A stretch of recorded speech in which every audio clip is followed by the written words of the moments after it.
Permaneça conosco, a paz de Jesus. É sempre uma felicidade estar aqui, num dia tão especial para todos nós espíritas. Hoje é aniversário de Kardec. Seriam 213 anos, mas ninguém conta isso em nenhuma vida, por mais longeva que tenha existido. Mas nascia ali um grande movimento para trazer a codificação espírita. Indubitavelmente, nós assumimos a condição de consolador prometido. E são esses espíritos maviosos que vieram a este mundo nos trazer a informação do Cristo. Então, eis aí uma frase dele. E, coincidentemente, nós poderíamos também interpretar, como o próprio Jorge Andréa, ser André Luiz um dinamizador da doutrina. Ele traz algumas informações, já que mergulhamos na doutrina de progresso, informações que, evidentemente, Kardec não teria tido tempo de perpetrar ou de mergulhar sobre esses campos, que seria a realidade do mundo espiritual. O que encontramos em nós? André Luiz, a princípio, não traz ou não deveria trazer nenhuma surpresa a nós espíritas. Mas nos surpreendemos. Talvez porque encarnados no mundo, esquecemos que somos espíritos. Esquecemos que o nosso gênero, né, é o gênero espiritual. Que estamos com a vestimenta física, mas não somos o físico. Somos espíritos. E por conta disso, mergulhados na carne, nós delegamos a vida espírita para o desencarne. Costumamos repetir muito isso. Admira-nos ainda escutar alguns espíritas mencionarem o meu espírito, que é algo que não soa bem para um espírita. Deve mencionar eu. Eu, não o meu corpo. Até pode ser. Mas eu ainda acho que nós não temos domínio nem sobre o próprio corpo, já que é um oferecimento divino. Ultimamente, nós também estamos repetindo essa frase que colhemos do professor Humberto. Nós só podemos dispor o que poderemos ou o que podemos repor. Então você não pode dispor de algo que você não pode repor. Então cuide do corpo, porque você não pode repor tão bem assim. Não está à sua disposição tão facilmente, como a gente imagina. Mas evidentemente que, para tentar só fazer a nossa breve homenagem a Kardec, eu trouxe essa frase que está na conclusão do Livro dos Espíritos, onde ele, num poder de síntese fantástico, traz um conceito da doutrina espírita que abraçamos, e que diz que esse progresso da humanidade tem seu princípio na aplicação da lei de justiça, de amor e de caridade. Longe desses propósitos, nós não alcançaremos a plenitude humana. A lei de justiça é uma lei inerente ao ser humano. Ela está dentro de nós, porque nós somos essência divina. Então o conceito da justiça divina também está em nós. A lei de amor, mais do que provado, porque nós somos todos capazes de amar incondicionalmente. Às vezes, a consanguinidade, as especificidades, até almejarmos a plenitude do amor, a todos. E a lei da caridade, que não se resume ao dar alguma coisa, mas, como disse Jesus, a servir prazerosamente. A alegria de fazer o bem. A felicidade, o alimentar-se dessa atitude de trazer uma condição mais favorável a todos nós. Então, nosso lar né? E escreve André Luiz no livro: encontram-se entre nós, no momento, algumas centenas de ouvintes. Ele está na parte espiritual. Né? Eu brinco que às vezes eu coloco aqui entre parênteses, e leitores também, que é o nosso caso, que se surpreende com a nossa esfera cheia de formas análogas ao do planeta. Por que nos surpreendemos com isso? Repetirei N vezes a ideia de que o grande problema humano é que nós materializamos o mundo espiritual, e não André Luiz. Por quê? Porque não espiritualizamos o mundo físico. Vivemos a plenitude física como se ela fosse o máximo para todos nós. Então lutamos avidamente para a estrutura física, esquecidos da condição de espírito que somos. Evidentemente, ao desembarcarmos da carcaça, né, encontraremos as nossas mesmas aptidões, as mesmas necessidades, os mesmos conceitos que nos fazem felizes.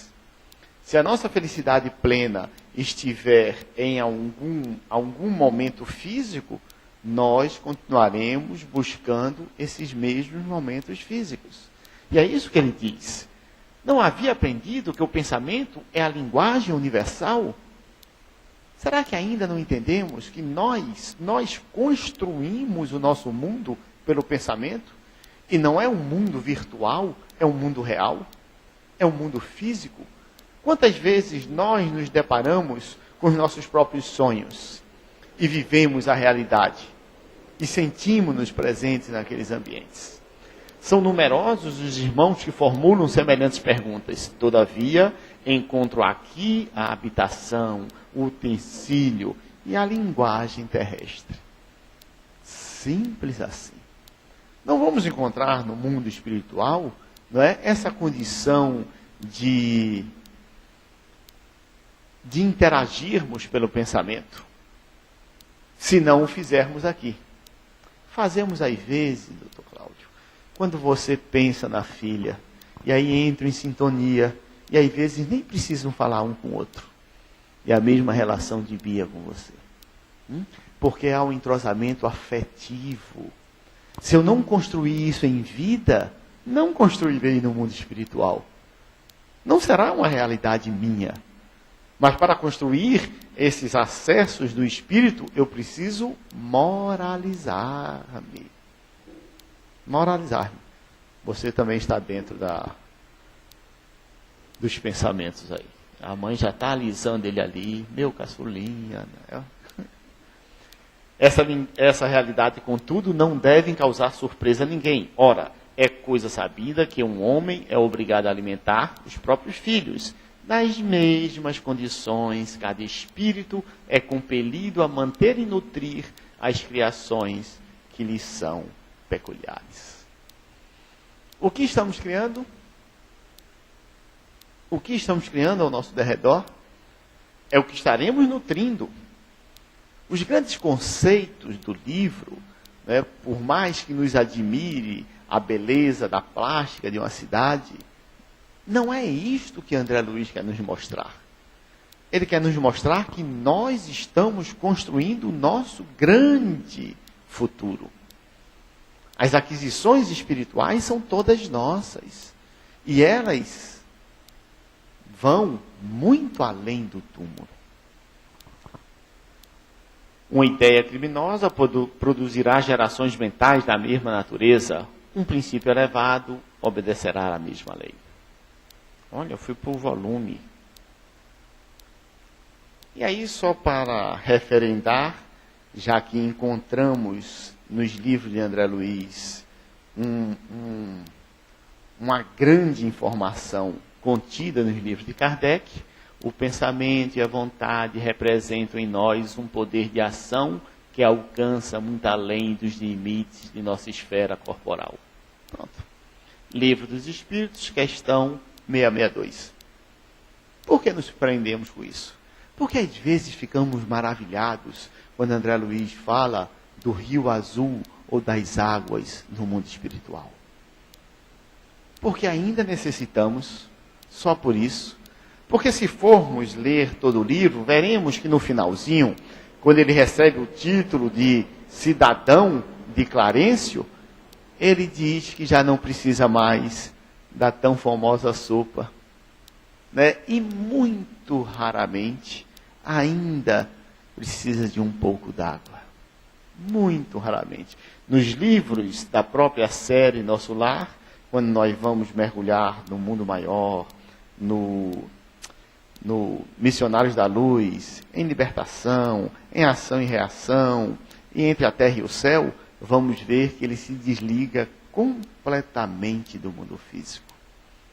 Nenhuma necessidade perispiritual física terrena lhe dá a felicidade ou a alimentação necessária. Ao contrário, diz ele já nesses livros que alimenta-se do servir, do ambiente em que encontra.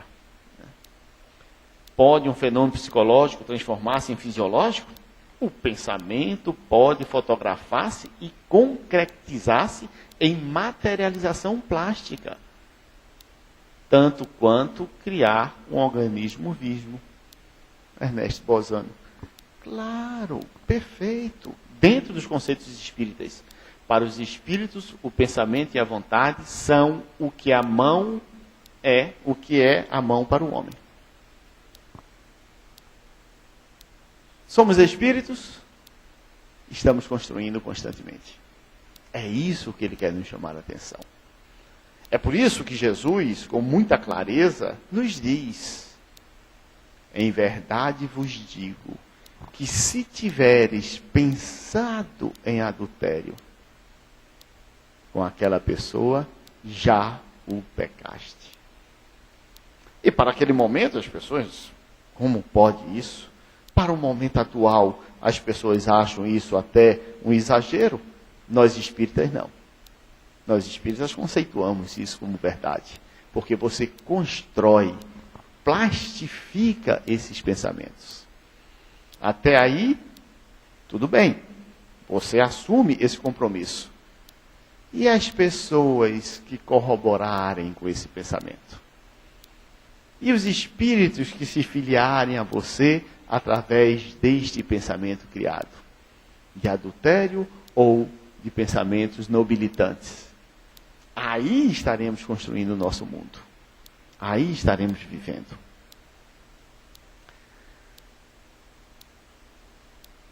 Bom, vou falar um pouquinho só da colônia, viu, Tereza? Só para especificar. Tudo que vemos, edifícios, casas residenciais, representa instituições e abrigos adequados à tarefa de nossa jurisdição. Que fique bem claro que essa estrutura toda é para espíritos necessitados. Não é? Ele vai falar mais à frente, muitas pessoas sonham, né? E depois que viram um filme, eu quero ir para nosso lar, tão bonitinho, etc, etc. Não é bem assim, né? Está aqui, o tempo vai me permitir ler essa, talvez não permita ler todas, mas nosso lar é uma colônia de espíritos não vitoriosos, aqueles que faliram nas suas últimas encarnações. Há espíritos bondosos, né? Há um governador, há uma veneranda, né? Há um Tobias, há o Clarencio, há o Lísias e tantos outros, há uma Narcisa, né? E tantos espíritos colaboradores. Né? Esses são os cidadãos de nosso lar. Mas, na verdade, é uma colônia muito próxima à esfera física, onde resgatam almas que faliram. Porque, na bem da verdade, os espíritos, quanto mais superiores, mais próximos a nós eles estão. Menos necessitados de espaços físicos, de ambientes de trabalho. Porque eles trabalham constantemente junto aos necessitados. Orientadores, operários e outros serviçais da missão residem aqui, nesta zona, atendem-se a doentes, ouvem-se rogativas, selecionam-se preces, preparam-se reencarnações terrenas, organizam-se turmas de socorro aos habitantes do umbral ou aos que choram na terra. Ufa! Esse é o grande trabalho dos espíritos bons. estudam soluções para todos os processos que se prendem ao sofrimento. Temos os ministérios da regeneração, do auxílio, da comunicação, do esclarecimento, da elevação e da união divina. Os 4 primeiros se aproximam das esferas terrestres. Eles são aqueles, talvez, vocês que tenham visto o filme, etc., vão ver as câmaras de retificação. Né? É um ambiente onde os espíritos chegam realmente mutilados pelas suas criações mentais. Pelo que viveram em suas realidades. Repetimos, somos o que pensamos. E às vezes esses pensamentos geram em nós culpa. A ciência atual nos diz que culpa nos gera lesões físicas. Imagine lesões perispirídicas. Por isso que não é nada de extraordinário admitirmos que alguns espíritos são carregados em maca. E isso não deveria surpreender um espírita que trabalha um tempo maior na casa espírita ao lermos as próprias obras de Kardec ou frequentarmos reuniões de esclarecimentos doutrinários a espíritos. Quando eles chegam às vezes reclamando de dores. Mas filho, seu corpo já não existe mais. Mas trazem verdadeiras mutilações. E algumas mutilações de ordem moral, que são mais difíceis ainda, porque carregam consigo a consciência da falha. Já que a lei divina está escrita em nossas consciências. Lógico, não deveríamos carregar essa culpa. Jesus foi muito claro com isso. Né, quando ele aponta, né, numa conversa com os discípulos, né, aponta o conceito de não olharmos para trás. Né, mãos na charrua e arai. Ou seja, trabalhemos daqui para frente. Né, o que eu produzir de bom, né, será suficiente para minimizar as faltas. No conceito também cristão, muito claro, de o amor cobre a multidão de pecados. Não foi ele que disse isso? Basta fazer o bem, basta amar. Né? Que, lógico, seremos cobrados ceitil por ceitil, isso aí está escrito. Mas a cobrança será suavizada, Cláudio. Não, relativize. Você ainda estava na infância espiritual. Era habitual essa condição humana. Não se martirize por isso. Imagine os espíritos, meu irmão, que agrediram Jesus. Certo?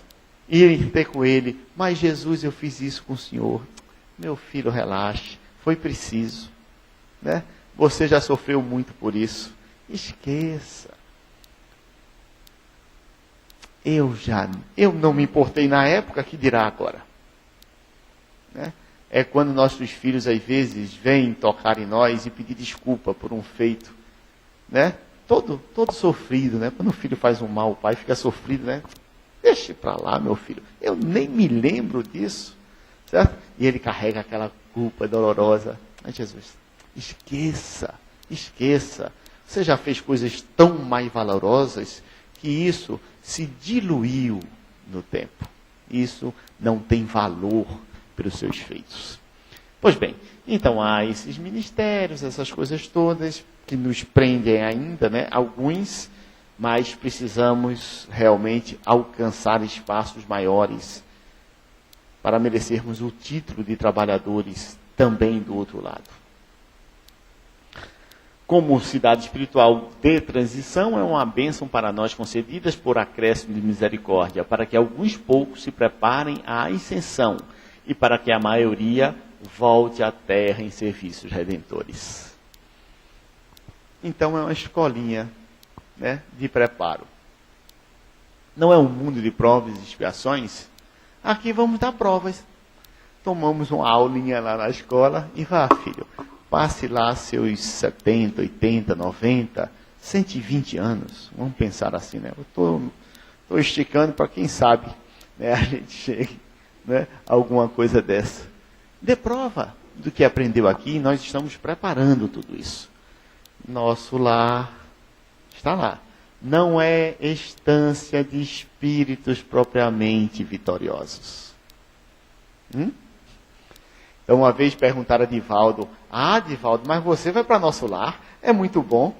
Aí Divaldo, eu vou nada, eu vou para colunas muito melhores. Aí acharam que Divaldo, né, estava muito prepotente, né? Mas ele tinha consciência. Nosso lar são os espíritos que faliram. André Luiz, que teve uma ascensão, né? Aqui a ascensão lá é um dos poucos. É só lembrarmos do caso de uma senhora que em 6 anos de nosso lar tinha adquirido 304 bônus hora. Eu adoro essa conta e repetimos muito ela porque representa a humanidade. Ela não está ali de graça, não. 304 horas, não é, em 6 anos significam 50 horas e uma porcentagem de 30 minutos por ano. É quando nós frequentamos as casas religiosas. Eu vou uma vez por semana, vai a uma missa, comunga, vem embora, vai a um culto, vai a uma sinagoga, às vezes vai à casa espírita e pronto, tomei meu passe, né? E fiz. Isso não nos qualifica em absolutamente nada. É por isso que está esse exemplo no livro. Não nos permite nada. A condição espírita, na verdade, que André Luiz quer nos dizer, é para sermos espíritas fora deste ambiente. É para nos relacionarmos com a pessoa com lealdade, né? Com firmeza nos propósitos morais que devem nos nortear. Temos falhas? Ninguém tem dúvida disso. Mas temos que demonstrar empenho em vencer as nossas más inclinações. Então é isso que ele quer dizer. É assim que seremos espíritas. E não frequentando apenas uma vez por semana. É uma média. Principalmente na época que é escrito o livro. Né? O livro está fazendo exatamente hoje 73 anos.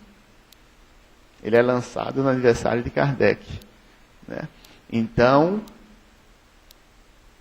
ele traz essa informação. Assim, perdida. Ela não tem bônus hora para visitar o filho. Não. Nós não vamos adquirir, porque se há um conceito clássico na espiritualidade, é a meritocracia.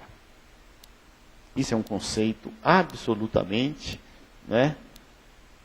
Nenhuma condição. Pronto, está aqui. Ó. A instituição é eminentemente rigorosa no que concerne a ordem e a hierarquia. Nenhuma condição de destaque é concedida aqui a título de favor. E por que não fazem isso? Porque os espíritos têm muito respeito à lei divina. Eu não posso lhe dar algo que você não esteja pronto a receber. Eu não posso lhe dar uma concessão que você pode, porventura, macular a concessão que lhe dei. É diferente, lógico, da nossa condição terrena, né? Mas passar num vestibular lá não é fácil. Receber um título é muito difícil. Veja, André Luiz recebe o título de cidadão de nosso lar. Mas nosso lar diz que é uma colônia que recebe, em média, 40 mil espíritos. Recebeu o título desse esforço. Imagine, meu irmão. Imagine. Então, não é das coisas simples. Mas por quê? Porque ele diz logo, né, que a título de favor não pode ser feito. Porque imagine se recebêssemos a título de favor a comenda de trabalhadores de Cristo. 2000 anos de Jesus. Quantos espíritos missionários que reconhecemos verdadeiramente tarefeiros do Cristo apareceram nesses 2000 anos? Às vezes contamos, Né? Podemos voltar lá atrás. Olha, Francisco de Assis. Anote Francisco de Assis. Anote Francisco Cândido Xavier também. E vamos anotando alguns nomes que nos vêm à mente. E esses nomes são curtos. São pequenos. São pequenos. Lógico. Né? Evidente que muitos espíritos bons vieram. Né? Não nesse destaque todo, mas muitos. E Deus permita que nós estejamos fazendo a nossa parte, né? Dentro da nossa condição, humílima. Mas os favores não são assim tão simples. Se o fosse, Jesus teria feito por nós. E nem ele o fez. Quando alguém, porventura, né, melhorou de suas chagas, ele foi muito claro: a tua fé te curou. Então foi mérito pessoal e não uma concessão. Porque se ele faz isso, é uma concessão. Porque ele fez a mulher hemorroíça e não fez as outras necessitadas. Porque não pode participar desse conceito. E aí, as coisas que encontramos no livro: reconhecer que a humanidade não se constitui de gerações transitórias, e sim de espíritos eternos a caminho da gloriosa destinação. É o que somos. Eu não posso falar da geração que escolheu Barrabás, porque são espíritos. E talvez eu estivesse lá, imagine, Bia, gritando: Barrabás. Imagine, seu. Então, por que somos todos nós? Se com certeza não estavam todos encarnados, né? Talvez a população mundial fosse de 200, 300 milhões de pessoas, né? Hoje somos 7 bilhões. Mas eu já fazia parte dessa grande, né, pleiade de espíritos terrenos, eternos, né? Que temos a missão de levar o planeta a um planeta de brandura, que é uma tarefa nossa, né? Melhorar o ambiente que estamos inseridos, como fazemos em nossas casas. Alugou, dá uma pintada para dar minha cara. Não é assim que a gente faz? Né? Deixa eu ajeitar isso para sentir-me bem neste local. Esta é a nossa casa, é o nosso planeta. Né? Então precisamos trabalhar nesse contexto. Amigos da Terra, aí é o próprio André Luiz. Quantos de vós podereis evitar o caminho da amargura com o preparo dos campos interiores do coração? Aí estava falando um doutor que regressa ao mundo espiritual em frangalhos espirituais, em condições das mais terríveis possíveis. E clama, porque é médico e tem uma condição de amor à saúde, e no caso espiritual, muito grande. E passa essa receita a todos nós: acendei vossas luzes antes de atravessar a grande sombra. Buscai a verdade antes que a verdade vos surpreenda. Suai agora para não chorardes depois. Por que não? Por que nos é tão difícil acender a luz? Por que esperar que os outros façam primeiro? Se os outros sempre fizerem primeiro, seremos o quê? Coadjuvantes. O Oscar de coadjuvante não tem tanta meritório como de protagonista, ator principal. Você fez? Não, porque ele fez de volta, então. Recebi um agradecimento? Agradeço. Por que não ser o primeiro a fazê-lo? Por que não diminuirmos dentro do nosso ambiente, não pacificarmos o nosso ambiente de trabalho? Mas eu vou ser o bobo. E o que é ser bobo? Jesus o foi? Para o conceito humano, sim. Para o conceito humano, sim. É um derrotado, morreu na cruz. Que líder é esse? Que líder é esse? Que precisou de um sirineu, né?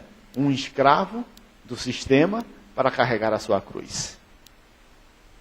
Não foi forte o suficiente. Um homem que se dizia, né?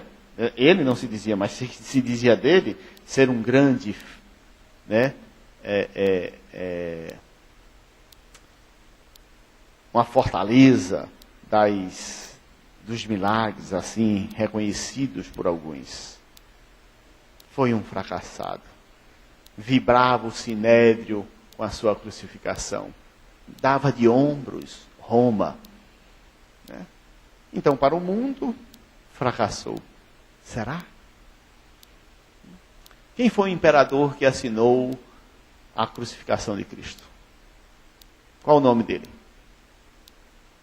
Era o homem mais poderoso do mundo naquele momento. Esquecemos? Pilatos era o governador da Judéia. Um imperador. César todo ele. Tibério César. Esquecemos do homem mais poderoso. Lembramos de quem? Do Cristo. Em qualquer ponto do mundo. Mesmo dos não cristãos. Então, o que é ser o fraco? Para os olhos dos homens. É fazer a luz. Que seja eu o primeiro. Porque essa é uma tarefa minha. Por que é sua? Porque eu sei que sou espírito. Eu sei que eu só levarei isso daqui. Posso vivenciar a plenitude do planeta com todo o direito que temos.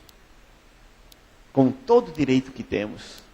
Podemos gostar de um suco de mangaba, de pitanga, de cajá, né? De uma farofa, de tudo que for. Como nordestino, a gente tem que colocar uma coisinha dessa, né? Mas isso não pode me ater aqui. Eu devo gostar muito mais de um convívio.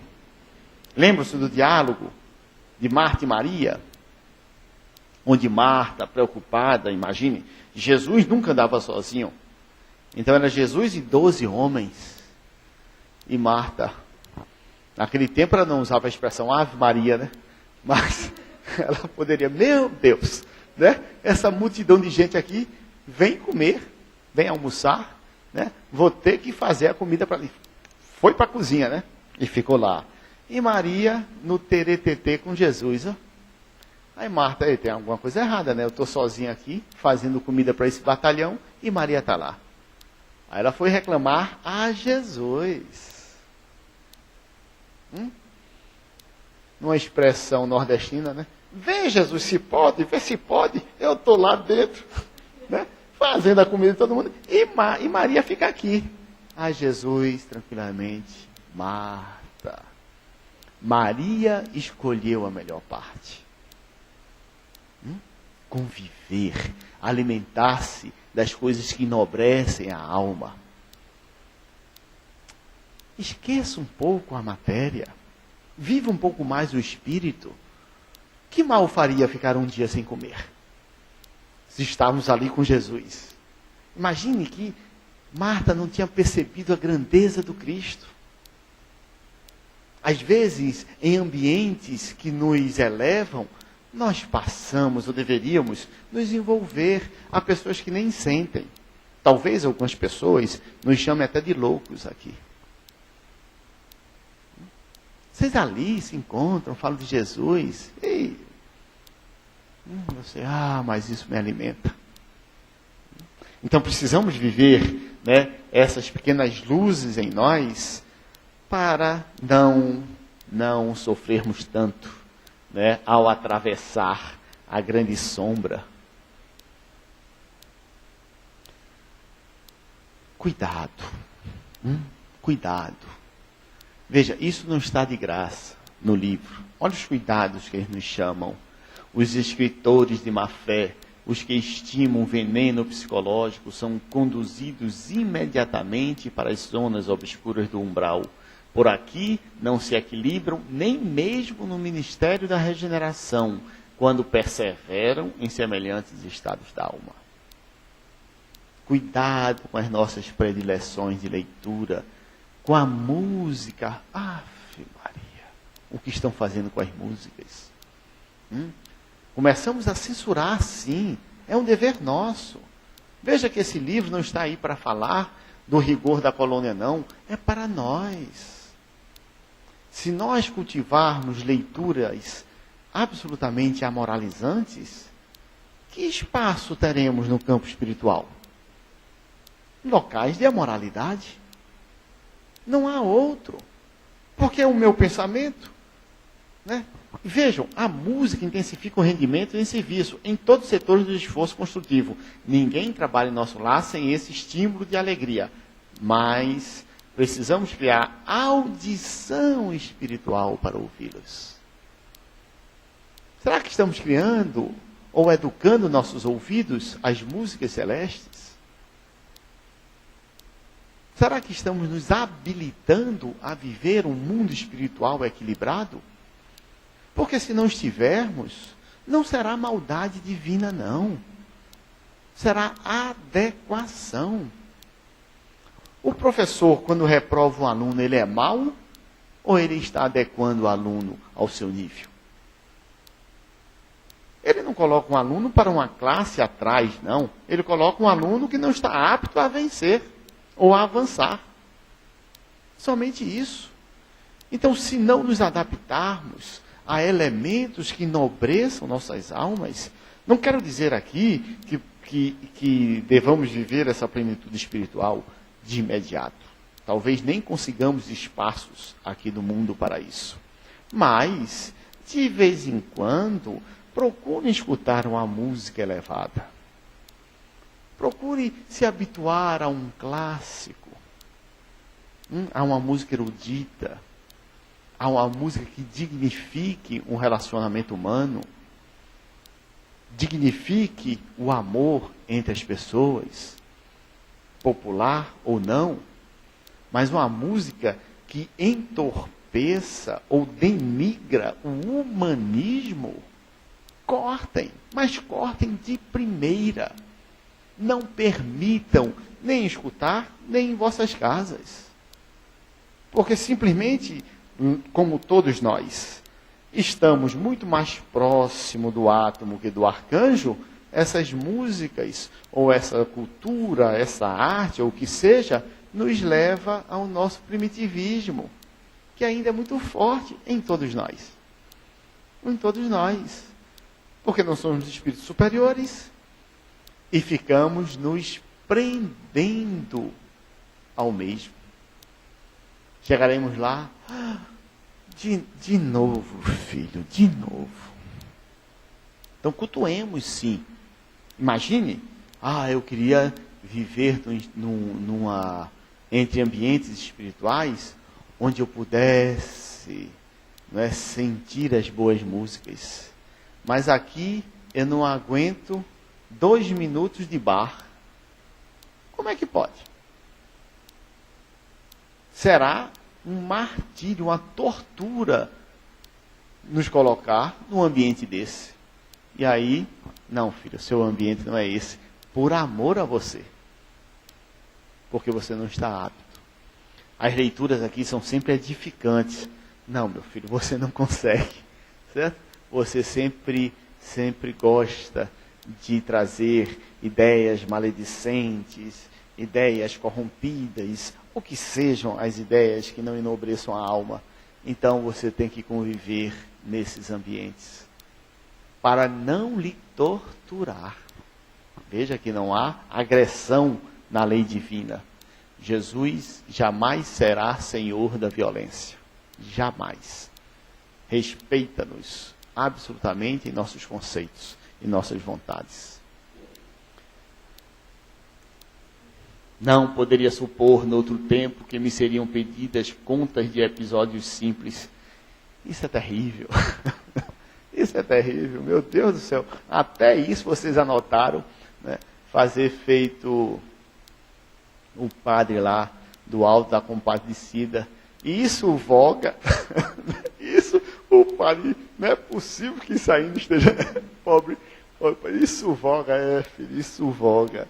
Né? Lembrando, evidentemente, que o amor cobre a multidão de pecados. O amor cobra. Porque talvez uma ação nossa, que seja pela nossa condição pueril ou agressiva mesmo, não nos marque, mas pode ter mutilado fortemente o próximo. Uma palavra, né, de invigilância pode macular a vida de alguém. Né? Então, por isso que ele diz, olha, episódios que para ele eram simples, lhe foi cobrado a atitude. Não me defrontavam tribunais de tortura, nem me surpreendiam abismos infernais. Contudo, benfeitores sorridentes, o que é pior, né? O que é pior, né? Eu digo, eu não posso desencarnar agora. Pode marcar a próxima, eu já assumo um compromisso, não me leve não, que eu estou marcado. Se houver quórum para isso. Mas, tudo que eu não quero me encontrar agora, desencarnado, é com o meu guia espiritual olhando, André, não diga nada, eu não vou ter nem olho para ele. Quando ele olha para, ai meu Deus, o que eu fiz? Né? E é isso que ele encontrou, né? Benfeitores sorridentes. Isso é, né? Comentavam-me as fraquezas, como quem cuida de uma criança desorientada. Isso é muito humilhante. Mas olha o que você fez. Eu, ai meu Deus. Né? Costumamos dizer muito, né, e já repetimos isso aqui várias vezes, que uma pergunta muito difícil para o espírito é, você não sabia disso? É uma pergunta dificílima para qualquer pessoa. Você não sabia disso? Né? Isso, e é mais ou menos isso, viu, mestre Cláudio, que eles bateram no nosso ombro. Você não sabia disso, filho? E você sabia. Longe das vistas paternas, doía-me a vergonha, uma realidade torturante, um suicida. Doía-me, meu Deus. Eu sabia. Vamos pulando que esse relógio atômico aqui de Jorge, isso é energia atômica, é uma precisão. Né? Se temos débitos no planeta, por mais alto que ascendamos, é imprescindível voltar para retificar, lavando o rosto no suor do mundo, desatando algemas de ódio e substituindo por laços sagrados de amor. Não há outra possibilidade. Então, se estamos suando hoje, se estamos passando pelas peregrinações de dificuldade, agradeçamos a Deus. Nós estamos lavando, não é, esses débitos com o nosso esforço. Merecidamente, né, por nós. A carne terrestre onde abusamos é também o campo bendito onde conseguimos realizar frutuosos labores da cura radical, quando permanecemos atentos ao dever justo. Nada melhor do que isso. Aqui, e Jesus diz isso, né, a Pedro, quando Pedro desembainha a espada do centurião e lhe arranca a orelha. Pedro, embainha a tua espada. Quem com ferro fere, com ferro será ferido. Não numa condição de vingança divina, mas de conceituação divina.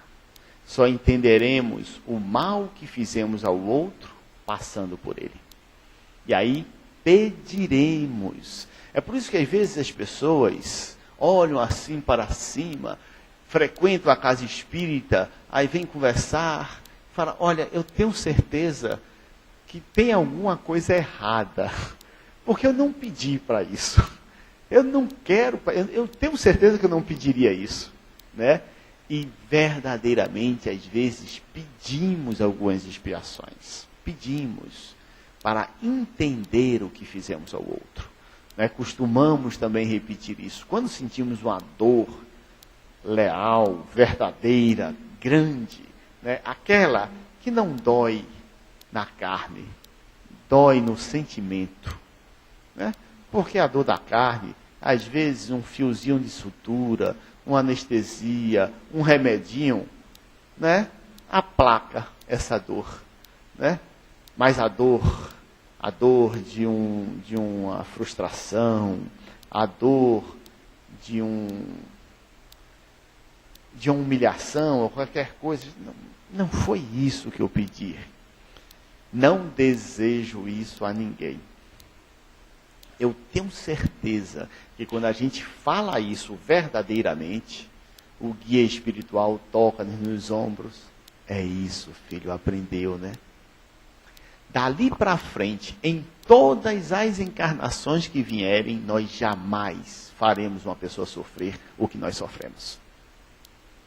É por isso que Jesus fala, você será ferido pelo mesmo ferro. Porque se você não for ferido pelo mesmo ferro, você não entende o que fez. E isso é uma verdade.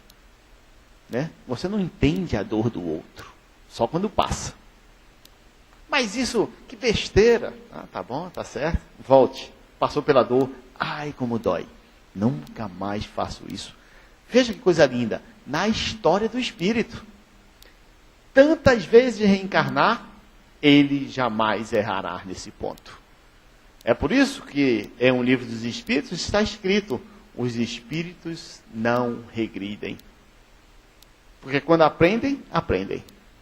Isso no campo da inteligência, da cultura, como no campo da vivência.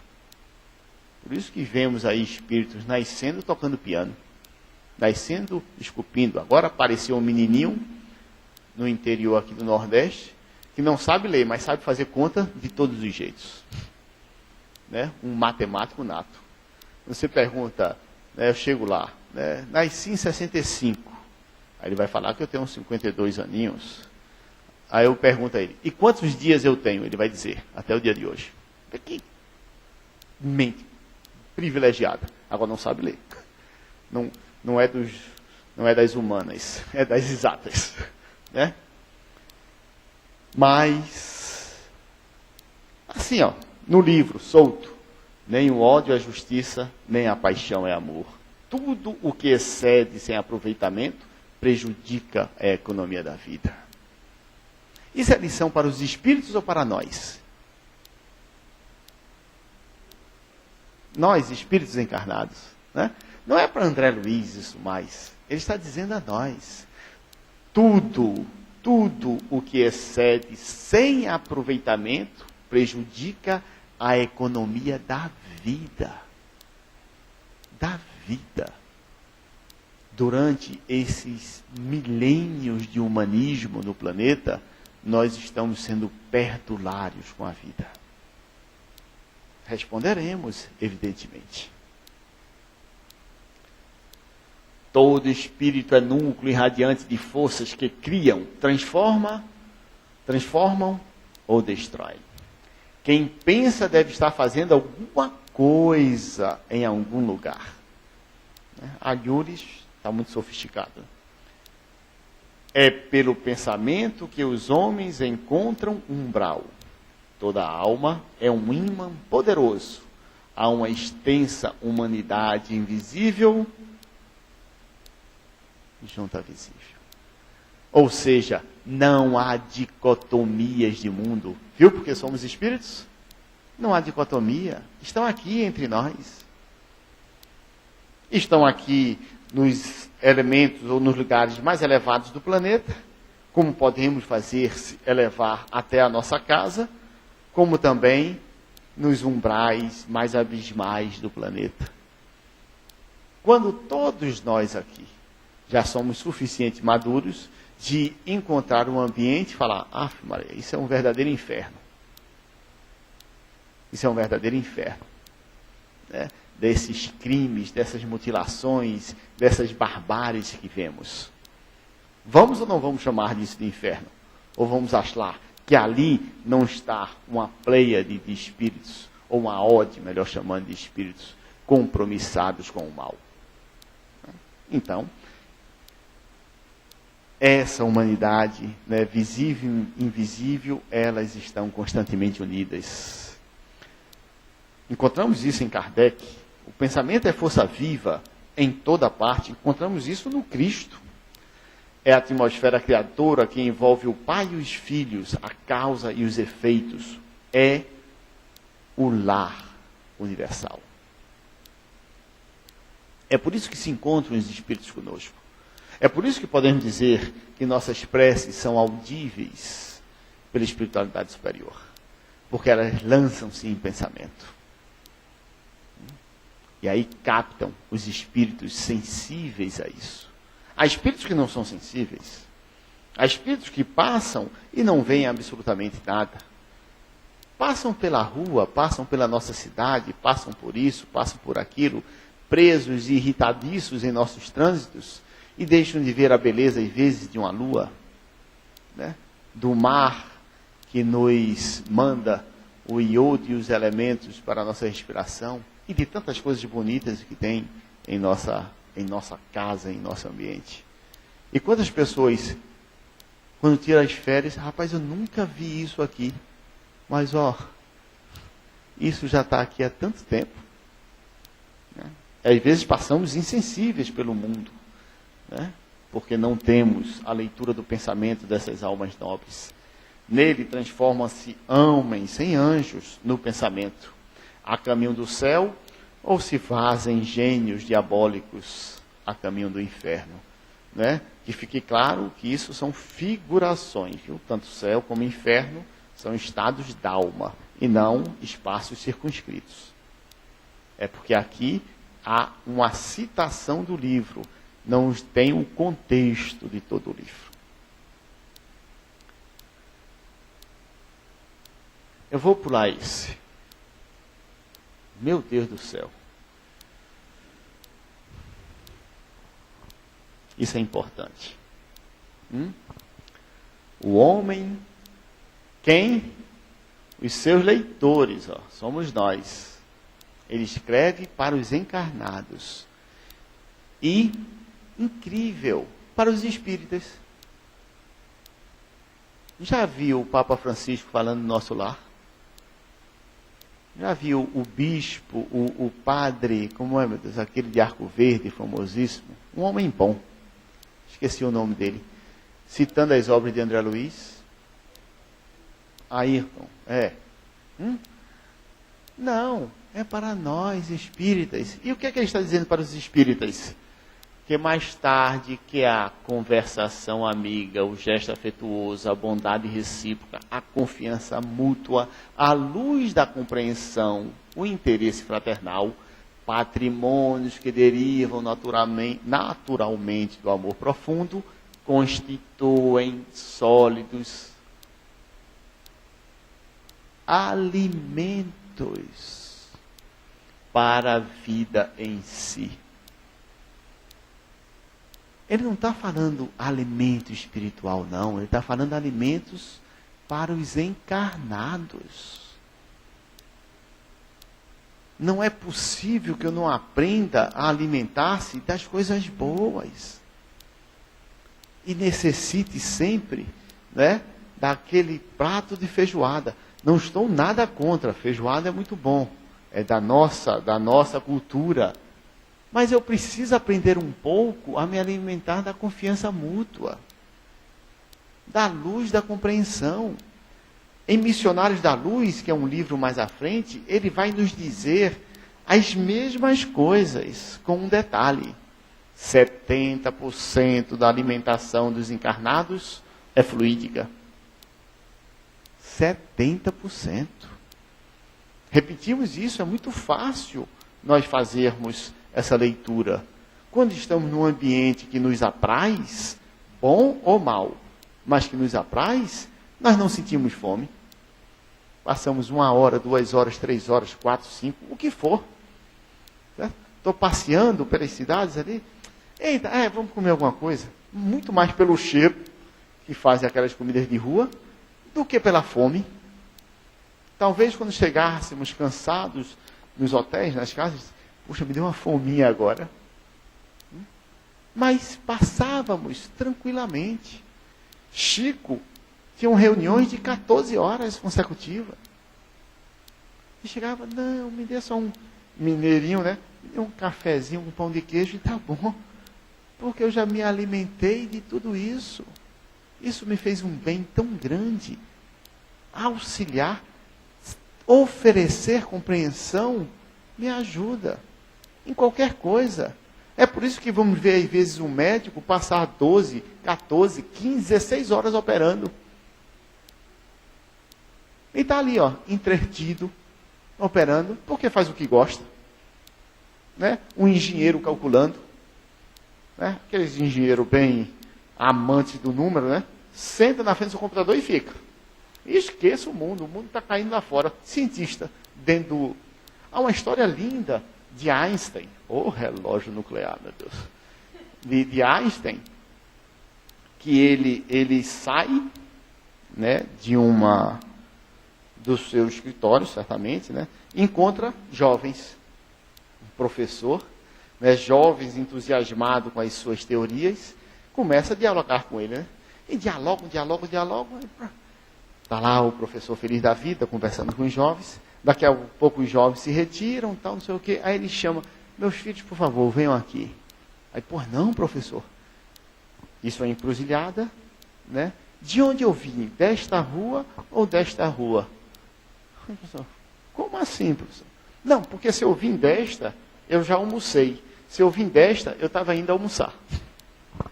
Completamente longe desses conceitos.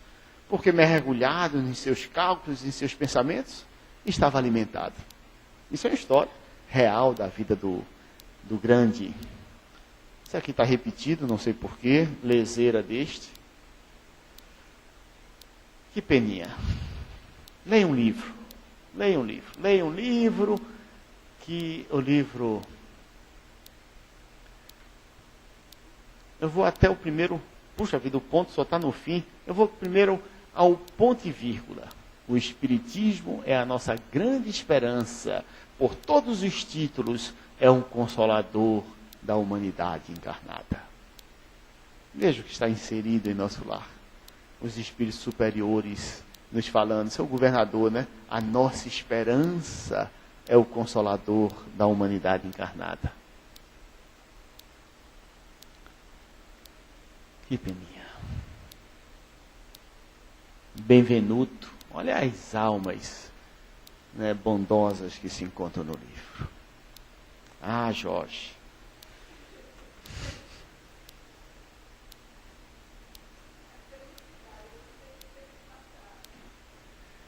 É bom, isso é um lado bom. Vamos orar, queridos. Jesus, mestre amado e querido, amigos espirituais, indubitavelmente hoje é um dia de felicidade ao movimento espírita. Nossa gratidão a Allan Kardec. Mas que nossa gratidão não se resuma às palavras, ao mestre Dionês. Mas que possamos, como ele declinou nos livros, nos dizer verdadeiros espíritas. Aqueles que transformam-se moralmente e que demonstram grande empenho em vencer as suas más inclinações. Não temos dúvida, Jesus, que Kardec permeia o teu mundo. Entre os novos discípulos mais diletos do cristianismo, que é um dever nosso demonstrar em vida. Que ele receba de todos nós e do movimento espírita todo o carinho e toda a honra em nosso dia a dia que possamos demonstrar. Que o título que honrosamente almejamos de espíritas cristãos demonstre-se em nosso ambiente de trabalho, em nosso lar, em nossa vida social. Como nos chama a atenção André Luiz, esse dinamizador da doutrina, que possamos acender nossas luzes, mínimas que sejam, mas acendê-las, para assim, Jesus, aqui encontrarem o alto, criaturas aptas a amparar as próprias criaturas. a sermos teus tentáculos de amor, a sustentar, sustentando-nos o próximo e darmos a dignificante palavra ao mundo de um mundo humanizado no Evangelho de Jesus. Abençoa-nos, Senhor, abençoa essa casa, que aqui possamos encontrar os elementos necessários para o amparo às almas e aos espíritos que batam essa porta. Assim seja. Muita paz, queridos. Muito obrigado, meus irmãos.